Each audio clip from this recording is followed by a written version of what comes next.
cikin karatun ka ce Allah ya ce wato in ka samu wani gaddama a ta wurin rasulullah ya yi hukunci, haka ne ko ba ka bane?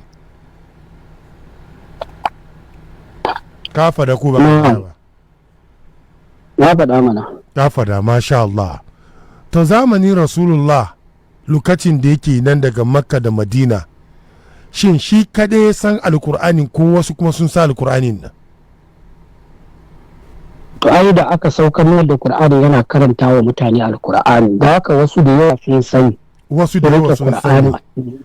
To me yasa aka ba ce a tafi wurin wancan mutanen da su suka san alkur'ani ba, aka ce a tafi wurin shi rasulullah, ba ce a tafi tun da ka ce inda ka fahimci kur'ani ka yi komi yanda ka fahimce shi, gashi nan su kuma sun fahimci kur'ani, sun san kur'ani, ka ce sun sani, amma ubangiji bai ce su tafi wurin wayannan mutane ba, su Umar, su Abubakar da kowane mutum zamanin nan da ya san alkurani, shaka ce su je wurin rasulullah. Me yasa ubangiji ya fada haka nan, bai ce a tafi wurin wani daban ba, shi wurin shi nan?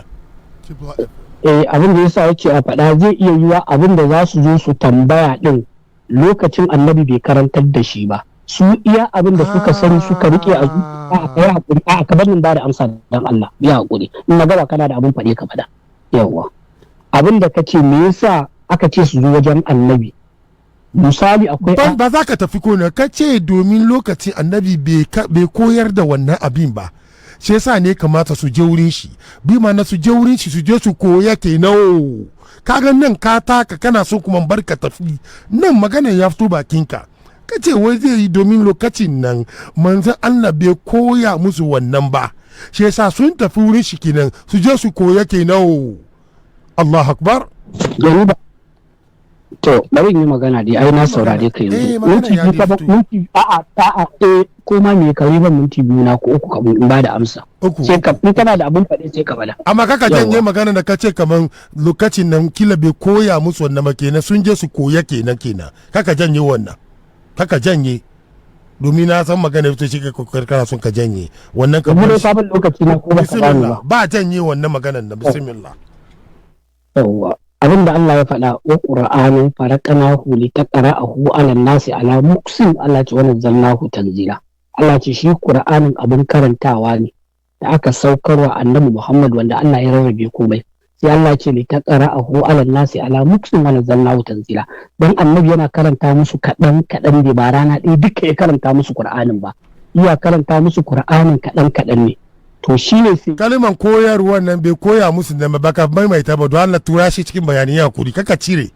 A'a ka bani na bada amsa sai ka dawo da ita tukuna da yanzu mutane za su gane kana so ka shigo da wata magana. Magana ta farko ka ce lokacin bai koya musu ba sai sun je su koya kenan kaka janye. Ka bani in na gama musu, ai annabi ne ya koyar da su.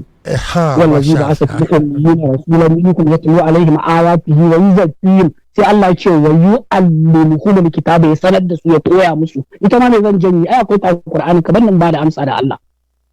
Allah ya ce shi abin karatu annabi yana karanta musu shi kaɗan ne. To abin da yasa Allah ya ce su tafi wajen annabi saboda akwai abin da zai iya faruwa lokacin kuma annabi bai karantar da su wannan abin ba.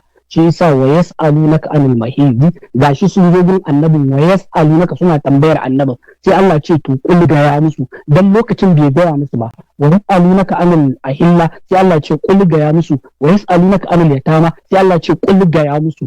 Ka gani lokacin da suka zo bai karanta musu wannan ayar ba, amma ya karanta musu wasu ayoyin waɗanda babu hukuncin da suke nuna a ciki. Don haka suka zo gurin annabi sai su tambayi annabi, sai Allah ya ce gaya musu, sai Allah ya gaya musu. Don haka annabi ne ya koyar da su Qur'ani, annabin ne ya karanta ayar da na kawo, da ka mai da hankali tun farko na da kaji. Very good, kai magana kenan annabi sun je wurin shi su je su koya kenan, su ba sani ba, shi zai koya musu yanda za su yi batun zakan nan da sauransu nan duka, shi zai koya musu.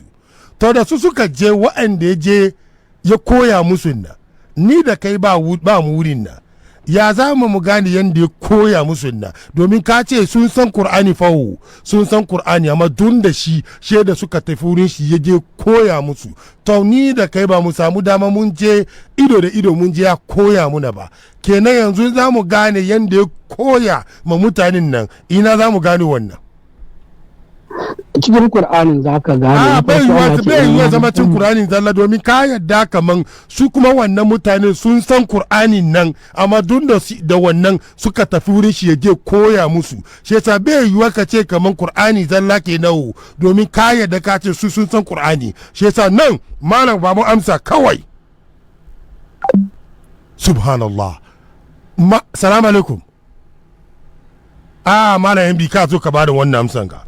Mu ma juna dalci fawo. Nan Malam MB ya ce su sun san Alkur'ani kafin su tafi wurin Rasulullah, gashi nan, very good. Sun yadda kaman su sun san Alkur'ani su kuma, amma sun je wurin manzo Allah ne domin ya koya musu. Shi yasa in sun je wurin shi domin ya koya musu, amma sun san Qur'ani, ashe ka san Qur'ani nan kawai bai sa ka gane abin nawo. Ashe ka je wurin Rasulullah ya koya maka, nan magana ya fito. Kenan da suka je wurin ya koya musu, mu ba mu na wurin nan, ba mu ga ido da ido ba, she suka je koya musu, mu kuma ya zamu ci amfani yanda ya koya musu nan. Ba ka ce muna kan da Qur'ani shi zallawo, domin ka ce haka nan sun sani kafin su tafi wurin Malam MB. Ni abin da zan baka shawara Malam Fuad. Ba wani shawara zaka bani ba, amsa zaka bani da nake ga maka. Ka yadda kamar sun san Alkur'ani na ma suka je wurin manzo Allah su je koya musu. Nan nace in dai haka nan ne, baka dokan Qur'ani kai kadai ka zauna min ka koya ma kanka ke nawo, tunda nan ka ce su da suka san Qur'ani zamanin Rasulullah sun je wurin shi domin ya koya musu. Nan ya zaka zo kuma yanzu ka ce kamar mu zamanin mun nan Qur'ani kawai zaka bude ka fahimce, kenan dole shi an tafi Rasulullah ka ce sun je wurin nan ya koya musu. Malam ba mu amsa. Minti nawa ka bani? Minti nawa kake so? Ka bani da kanka kawai, ka bani da kanka. Na ga su da yawa kana so namba uku nan, sai zabari mu baka ukun nan kuma. Yawa. Kowa ji tambayar da ya cewa suna zuwa gun annabi. Annabi ne a haƙƙu da ya karantar da Qur'anin, don duniya ba wanda ya taɓa jin Qur'anin, don Qur'ani shi kaɗai Allah ya saukarwa, ba wanda ya ji. Dan haka annabi ne ya karantar da su Qur'ani. Amma Allah ya mana bai karantar da su Qur'ani gaba ɗaya lokaci ɗaya ba, iya karanta musu kaɗan ne. Don haka tun da musulmai ne su akwai hukunce. To da haka suna dawowa gurin annabi, shine abin da Allah ya faɗa wa allazina amanu wa ati'u Allah wa ati'u ar-rasul wa ulil amri minkum fa in tanaza'tum fi shay'in farudduhu ila Allah war rasul. In wani abu ya faru suna komawa gun annabi. In suka koma wajen annabi to sai su tambayi annabi. Sai Allah yake gaya mana ga sai wa yas'alunaka sai Allah yake gaya musu kaza. Suna tambayar annabin Allah ya gaya musu. Da annabi yake karantar da su, komawar da su kai ba sun koma dan wani hukuncin ne da ba su sani ba. Kar ka ɗauka wai kai abin da ka faɗa an koya musu Qur'ani gaba ɗaya, kuma sun daɗa dawa annabi ya ƙara koya musu Qur'ani. Kaga kwata-kwata ma ba wannan maganar akai ba ka ma fahimci maganar ba. Qur'ani kaɗan annabi yake karanta musu. Malam ba mu wannan maganar nan, kada minti da muka baka minti biyu saura kai maganar ka. An ka in ka reference na dole shigo ciki. In za ka canja magana na dole shigo ciki, ba ka kace in barka magana. Ni ba canja maka magana, abin da ke ciki. Malam. Yanzu ka taɓa mintuna na sai ka sake mun ko ka ban sa minti biyu ai ban gaba ka kira ni ciki ne. Bannin karasa. Dan haka sai su taso zuwa wajen annabi wa yas'alunaka anil mahidi, sai su tambayi annabi muna tambayar ka game da jinin haila. Sai Allah ce kul ga ya musu huwa azan cuta ne. Kafin annabi da Allah ce kul ga ya musu su sani ba mamaki kuma sun san wani ayoyin da aka karanta musu, dawowar da suka yi ba sun dawo ne don ba su san hukunci ba, sai Allah ya gaya musu ga hukuncin kaza kenan. Na farko kenan zancen kuma karantar da su Qur'ani ya annabi ne ya karantar da su, don Allah ce ya mali ta tsara a huwa alan nasi, don ka karanta shi ga mutane. Shi sa Allah ce ya iya muddan firqan fa anzu rabbaka fakabir. Annabi tashi ya je yana karanta musu Qur'ani. Don haka wannan shine annabi ya karantar da su Qur'ani.